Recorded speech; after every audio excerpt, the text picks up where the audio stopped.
All right, we are shifting gears on MorningLine, just continuing to talk about the effects of the pandemic from schools to politics and the presidential election coming up 737-7587, a lot of other things that you'll be voting on as well. We're going to be talking about that and where we stand along with our next guest, Professor John Weil from MTSU. Good morning, sir. It's nice to see you back with us. Good morning. Glad to be here. Good to have you. I like your very patriotic tie this morning. Very nice. Flag Day was Sunday, so I know. Still celebrating. I love it. I love it. Well, thank you for coming on, sir. And listen, as we stand right now on politics and presidential politics, we see now things obviously gearing up, a lot of things to happen in the weeks to come. And President Trump now is making his move, and he loves these, you can tell, to have another rally. It's the first one he's been able to do in weeks. It's not without some controversy, the idea of bringing so many people together in one place, and certainly a lot of people are seeking tickets. Is it true, too? I think I heard where the campaign's asking anyone who attends to sign a waiver? Yes. I mean, that's a little bit odd, but I guess whatever works, and I'm sure plenty of people will. Better in Tulsa than in Nashville. Yeah. I mean, it's interesting. But clearly the president believes that these types of rallies are important to his reelection. Well, they seem to have worked, very well for him in the last election. In fact, one of his first rallies, it's sort of ironic, but one of the first rallies that he had was with Jeff Sessions in Alabama, who, of course, he's now supporting his opponent for the U.S. Senate race. Yeah. Well, we'll see as that churns up. And the other side of the coin, I think everyone's still waiting to find out who Joe Biden will select as his running mate. Is there a timetable, deadline? When do candidates typically announce a running mate? Well, this year is so atypical. I'm not sure that makes a necessary parallel. Certainly the conventions are coming up in August, so clearly it has to be done before then. There seems to be, Biden has said all along, he's made two promises that I know of. One is that he's going to select a woman as vice president, and second is that he's going to appoint an African-American woman if there's a vacancy to the Supreme Court. I think there's increasing pressure for him to appoint an African-American woman, given all the controversy that we've had. But there are certainly, women of all different races that would be appropriate. It's going to be interesting when that comes down. Listen, we've got some phone calls for you. Let's take a few of those and start getting some answers for these folks or hear their comments. Joe, good morning, Joe. Good morning, Nick. Hey, Joe. Just a couple of questions and a comment for Mr. Biles. What does he think of the leadership that we've had so far? And the second comment I'll make, there was I think it was maybe on TV, they listed all the educational from different countries, how they rated.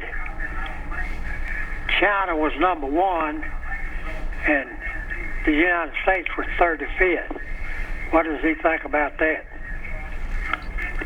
Could you hear that, sir? Yes, I think so. I'm not sure in terms of leadership, I think you have to go often by individual issues. I don't think our leadership has been particularly stellar at the national level when it comes to the pandemic. On the other hand, it's a fairly unique event. Most people are saying it's not quite comparable, but it's the next thing that we've had since the pandemic of 1918. So it's not surprising that, it took a little bit of while on that.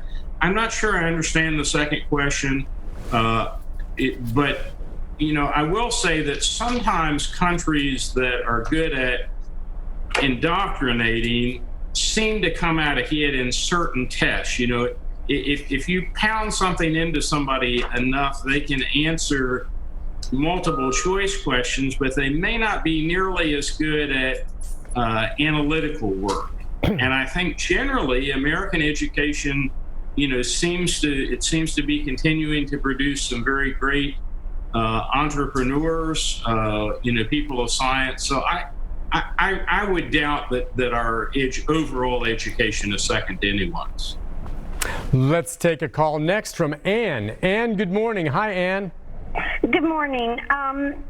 It was bad enough when our leader talked about bleach and internal solutions, but last night P.1 talked about cramming people in for his Trump caucus, but he also publicly stated that we should stop testing for coronavirus and it would disappear.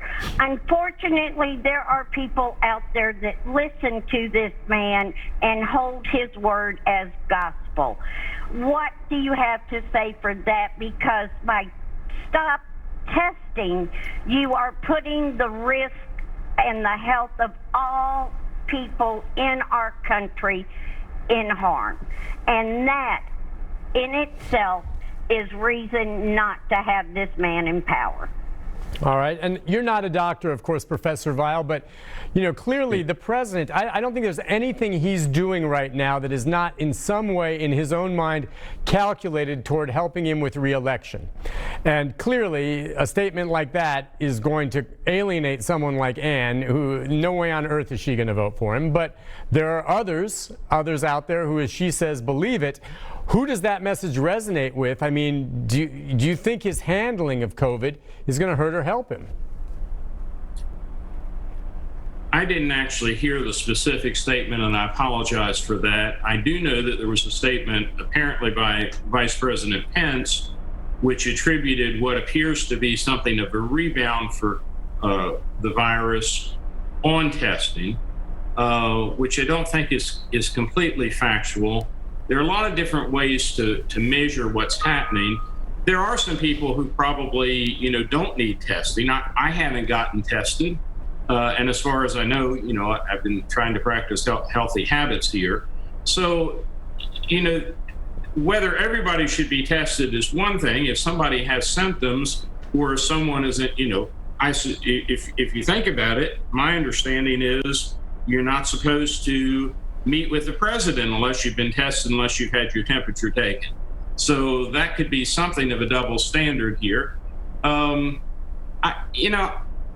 There's so many factors right now, particularly with the Black Lives Matter movement, as you say, the choice of the vice president, so many other things in the pot. It's going to be pretty difficult to separate out coronavirus from the others, but certainly we've gotten a lot better advice, in my judgment, from Fauci and some of the doctors around Trump than we have from Trump himself. Let's take a call next from Aaron. Good morning, Aaron. Hi, Aaron. How you doing? Good. What's on your mind? I'm out of work and out of time, and there's a lot of jobs that's trying to rehire you back, but there's not a lot of people that's going to these jobs because of the fact of this coronavirus. And I am trying to get my stimulus check, and I don't know how to go about getting it. I haven't received nothing yet about it and stuff like that. And it's just the idea that, I have to have bills to pay. Pretty soon I'll be homeless pretty soon if I don't get nothing. And, this coronavirus is still out there and stuff like that. And not a lot of people around here in Gallatin is practicing their masks, Yeah. They're not wearing them. So it's a lot of factories out here that is not practicing their masks and stuff like that. So it's still scary to go to these jobs because the fact that, I'm at the age of almost 60 years old. So I will be vulnerable to go to a job right now, to go and, to try to work in these factories and stuff like that. So. Well, I hear you. And, what he's talking about there is, I think, the issues that are at the top of the list for any individual in that situation. I feel sorry for him, by the way, with his stimulus check. There's still millions, believe it or not, waiting for that. Again, all I can recommend that you do there is get onto that portal, all right, and get in there, irs.gov, and double check and make sure they have your accurate information. It's possible your check was sent to the wrong people. It's also possible you're still in the queue and you're just down the list. They're going to be sending sending out checks until September. Also, no word right now on a second stimulus at this point. But Dr. Weil, you're right. A moment ago, you were talking about, Professor Weil, how, we've got COVID. Okay, we have, all of these rallies and stuff going on right now. But as we get closer to election time, the economy, how important is that going to be?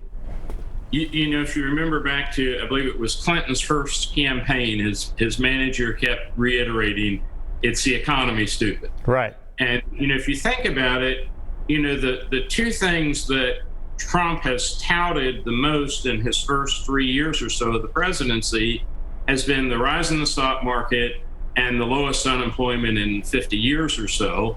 And, for a while at least, the stock market took a real hit. It's something on the rebound, but it's still not at a historic high by any means. And unemployment, does not, again, there's some that say we're going to have one of these V-shaped recoveries and that everything will be well by election day. But that's by no means certain, particularly if we end up with sort of a second phase of lockdowns. Well, exactly right. And it seems to me, as we look at, what happened recently, there was a modest, I think, improvement in the markets just within the last month. But then all of a sudden, we see a lot of these states where there's a spike and investors are getting jittery and saying to themselves, wait, and now the market's taking a hit again. It's almost like, whether it's economy or COVID, those two are going to be linked.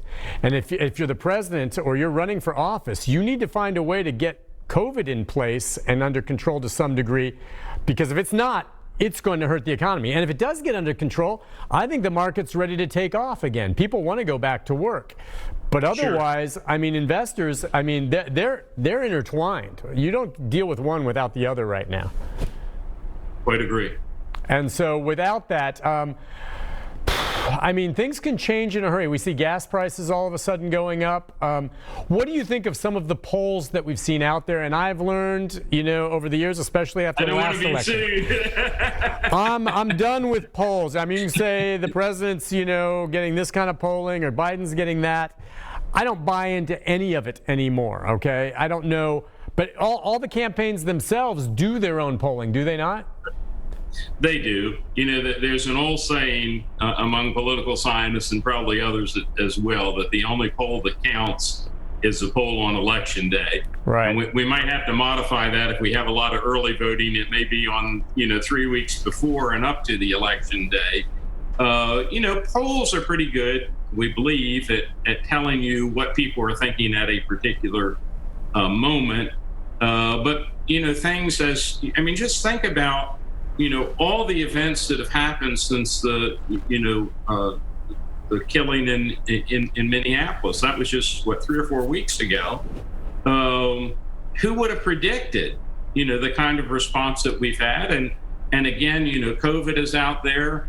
For that matter, I saw this morning that the North Koreans had blown up a meeting place where they typically meet with the South, an expression of, their not wanting to continue any further negotiations. So there's so many things that can go wrong, and possibly, some that could improve. It's way too early to be making any predictions. Thanks for reminding me of that. Thank you. Thank you for reminding me. I will say that the direction of the polls in the past month has been, whether you take the most, the highest or the lowest, they seem to show an erosion for now of Trump's support. Yeah. But whether that holds or not. But yeah, and thank you for reminding me of that idiot in North Korea. That's just everything else going on, and we have that guy who is just a reprehensible idiot. Listen, we'll take a break. We'll come back. We'll take a few more of your phone calls, and I want to ask the professor a bit about voting by mail. We'll be right back.